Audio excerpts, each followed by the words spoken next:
Hey guys, I'm Adam, and I'm here with the fifth week of our SHSAT YouTube channel, and today's English topic is going to be tone and mood analysis.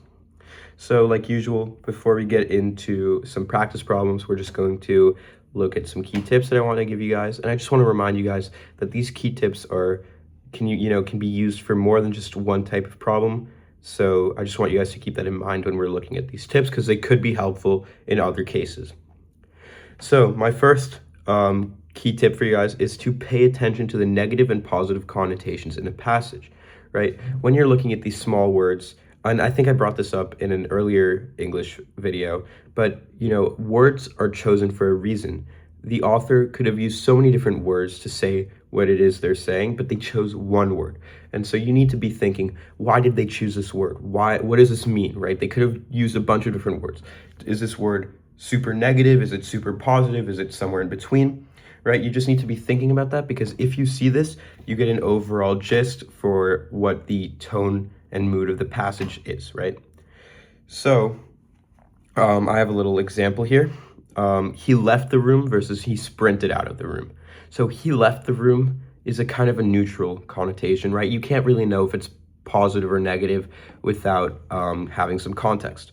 But he sprinted out of the room is a more like polar kind of connotation. It's either super positive or super negative, right? So let's say, for example, I just figured out that I just heard that I won the lottery, right? I'm going to be very happy, and now I need to go collect my money. So I'm going to sprint out of the room in joy, right? I'm going to be very happy. I'm going to get my money. So it has a positive connotation. But let's say I just had a huge fight with my friend who's in the room with me. So I'm going to sprint out of the room in anger, right? Like I'm out of there. So like sprinted out is going to have a more negative connotation than left in a negative situation, and a more positive connotation than left in a positive situation. So you just need to be aware of these types of words, and in context, just need to understand their connotations. My next key point for you guys is to look at the syntax and sentence structure of the passages, right? So let's say a passage uses a bunch of short sentences rather than long ones. That usually means that there's a more tense moment, right? That something is happening. And when you use more long sentences, that usually means that there's a calmer sort of feel to that part of the text. And so what does that mean? That can help you make some inferences about the tone and mood of the passage, what is happening, like the situation that they're in.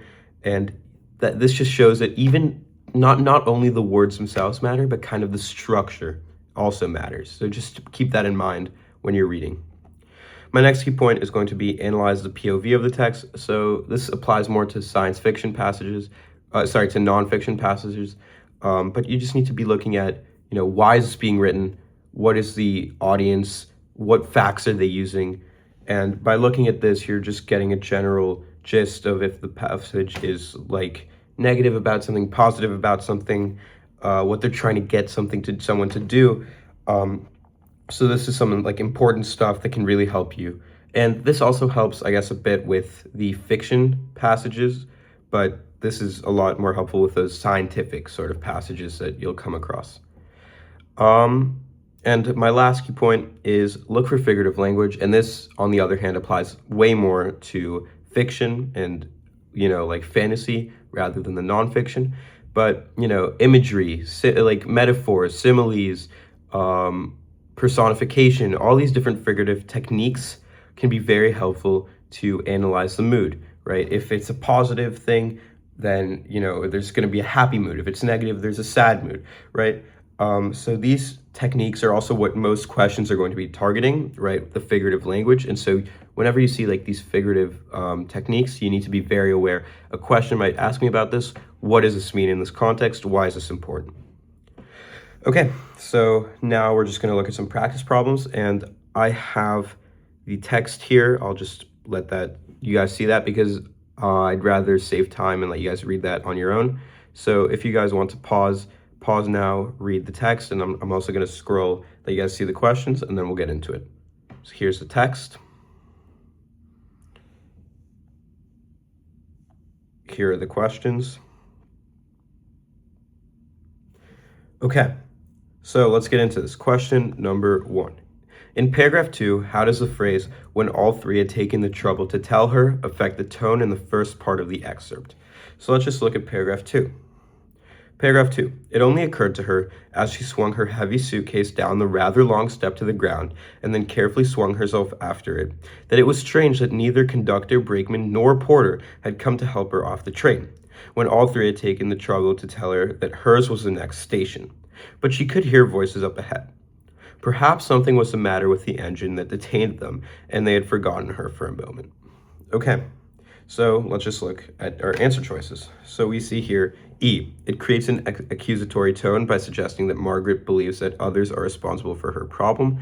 I mean, there isn't really there is maybe an accusatory tone, not really though. It's more of like oh, I wonder why she isn't, coming. They aren't coming to help us, right? And she isn't saying that others are responsible for her problem, right? Because she doesn't have a problem yet, right? From her perspective, there's no problem yet. She's just like wondering, oh, why haven't they come to help me? That's a little weird, right? So we can mark E off. F, it introduces a defiant tone by suggesting that Margaret left the train early to prove a point. Well, what point is she trying to prove, right? There's no point. She's wondering why they haven't come up to help her. So this doesn't make any sense at all. And there's definitely not a defiant tone here. So we can cross at F as well. G, it suggests a frustrated tone by showing that Margaret feels confused by the inconsistent help offered by the railroad employees. Well, that's pretty much what that part of the passage is describing, right? There's inconsistent help. They helped her. They all came up to her to tell her that her stop was next, but then they're not coming to help her get her luggage off. So it's like a little weird, like, why aren't they coming to help me? And she isn't angry, right? But she's a little frustrated. She's like, this is kind of weird, right? Like, why aren't you guys helping me? And she definitely feels confused. So G is a pretty good answer. Let's underline it and move on to the next one. H, it establishes an appreciative tone by showing that Margaret feels cared for by the railroad employees. Well, there isn't an appreciative tone here, right? Because she's like, why aren't you guys coming to me? That doesn't sound very appreciative. She's wondering why they aren't coming to help her. And it doesn't show that Margaret feels cared for by the railroad employees because she's not being cared for. Like, they're not coming to help her, right? So H doesn't make sense. And just by process of elimination, we can say that G is the correct answer. 19. Read the sentence from paragraph 4. She strained her eyes into the darkness and tried to make out things from the 2 or 3 specks of light that danced about like fireflies in the distance. The simile used in the sentence affects the tone of the paragraph by emphasizing So, first of all, what is a simile here? Well, a simile is a comparison that uses like or as, right? And we see here like. So here it's comparing from the two or three specks of light that danced about like fireflies in the distance. So it's comparing these 2 or 3 specks to fireflies. So now we know that, let's look at the answer choices. A, the feeling of comfort as Margaret connects her unfamiliar surroundings with familiar images. Well, that isn't what the simile is being used for at all, right? And paragraph 4, let's just take a quick look, before we answer this question. This is the part we just read. She could dimly see moving figures away up near the engine, and each one evidently carried a lantern. The train was tremendously long. A sudden feeling of isolation took possession of her. Perhaps she ought not to have gone out until someone came to help her. Perhaps the train had not pulled into the station yet, and she ought to get back on it and wait.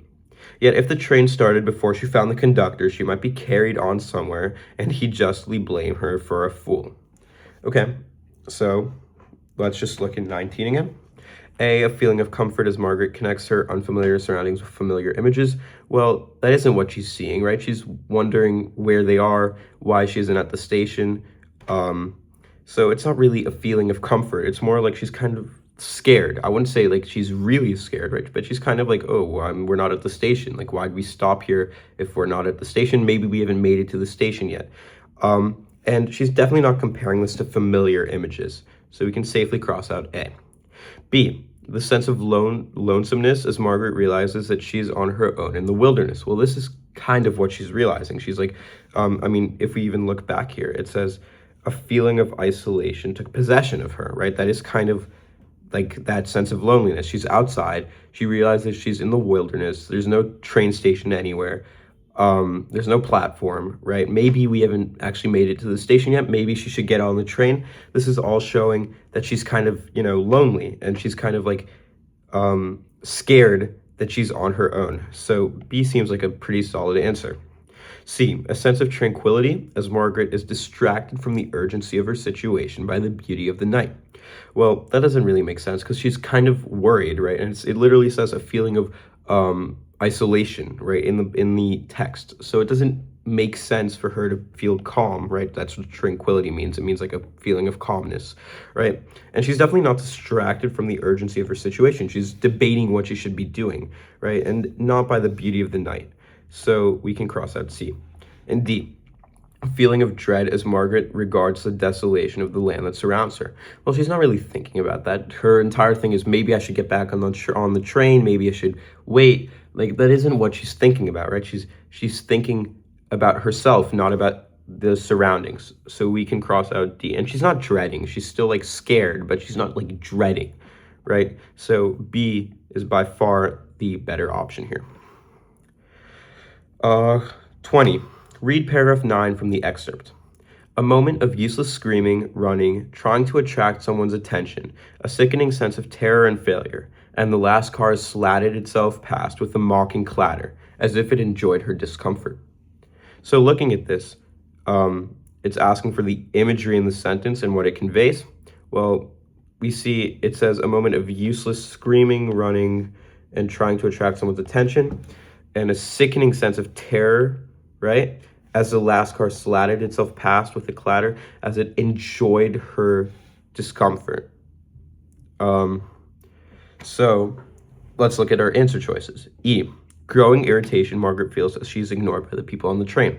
Well, that's not what she's saying. She's not mad at the people, but she's not irritated, right? And by now the train has left her behind. She realizes she's in the wilderness. She's more so like scared, right? She's more like, oh no, what am I going to do now? I'm on my own, right? So she's definitely not irritated. This really doesn't make sense.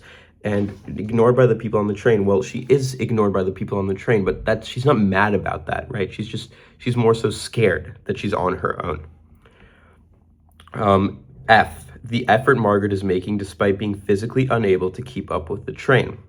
Well, that isn't what this is really saying. Like, she is making some effort, but that isn't what this whole passage, this whole part of the thing is trying to show. It's trying to show that she's on her own now. The train is left. It's not trying to put emphasis on the fact that she's trying to keep up with the train. So we can cross out F. G, anger that Margaret is experiencing as she watches the train leave without her. Well, that makes like some decent sense, right? She's angry that the train is leaving, you could say. And she's kind of scared. Oh no, what am I going to do now? Right? So let's just underline G and we'll look at H and then decide. H, vulnerability Margaret feels as the train leaves her behind. So H seems like a better answer than G, right? Because she definitely is vulnerable. She's like, oh no, what am I going to do now? I'm on my own, right? That is a very like vulnerable emotion, like that she feels like she has nothing to do anymore. She's on her own in the wilderness, right? And as she watches the train leave her, she's feeling that sense of vulnerability.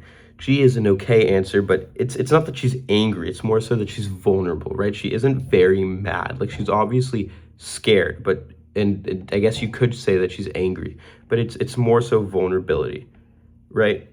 So we can look here and we see useless screaming, useless, right? That shows that she's vulnerable, right? She's trying to do something, but she's unsuccessful.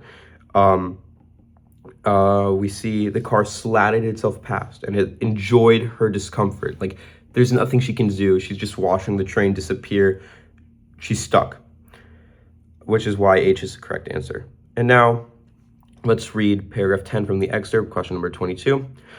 Margaret stood dazed, reaching out her helpless hands, then dropped them at her sides and gazed after the fast retreating train, the light on its last car swinging tauntingly, blinking now and then with a leer in its eye, rapidly vanishing from her sight into the depth of the night. What does the figurative language in the sentence emphasize? Well, where is the figurative language? We see here swinging tauntingly, right? So we're seeing this still like vulnerability sense, right? Because the train is still look like she sees the train in the background and she's being very helpless, right? She's just watching like helplessly into like staring into the distance. gazed after the fast retreating train, right? Rapidly vanishing from her sight into the depth of the night, right? So let's look at our answer choices. E, the sense of doubt that Margaret experiences when she's deciding what to do next. Well, that's not what she's emphasizing, right? This paragraph is emphasizing that the train is disappearing. It's not emphasizing what she should do. It's more so emphasizing, like it's building on that sense of vulnerability that she has as she watches the train disappear into the depth of the night, into the darkness, right? She's on her own in the darkness. That's what this is trying to show. The anger that Margaret feels towards the people on the train who she expected to help her. Well, you could say, right, that she's a little angry that the people on the train didn't help her, but that is not really, like, that's something that you're kind of extrapolating, because that isn't what this is saying, right? This is saying the train is disappearing. She's seeing this in the distance, right? The lights are vanishing, and she's being left on her own, right? So we can cross out F. G, the embarrassment that Margaret feels when she imagines what others will think of her. Well, again, this is kind of an extrapolation, right? Because if I were stuck on an island, sorry, not on an island, if I were stuck on the side of a train, right, in the wilderness on my own, the first thing I would think about would not be what others are thinking about me, right? It would be I would think about, oh, how do I get home? How do I get out of this situation, right? So it's definitely not what others will think of her. That's not the first thing that's coming to mind now that she's on her own. And she's definitely, like, you could say that she's embarrassed, but that is not what this part of the passage is trying to say. So you can cross out G, and I am fairly certain already that it's going to be H, but let's just read the last part just to, figure out what we think. So it says, the hopelessness that Margaret feels when she accepts that the train is continuing on.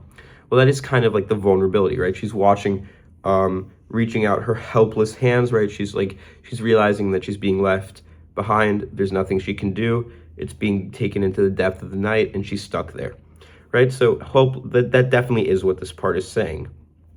And that she definitely is, like, this is her acceptance moment. This is where she's accepting that the train is going on. So thank you guys for watching this video. I hope this helped. If you guys have any questions, feel free to put them in the comments. And just make sure to like and subscribe. We are going to keep posting videos, and if you like our videos, just make sure to use them, because we're going to be putting out a lot more. So thank you guys for watching, and we hope you see you next week.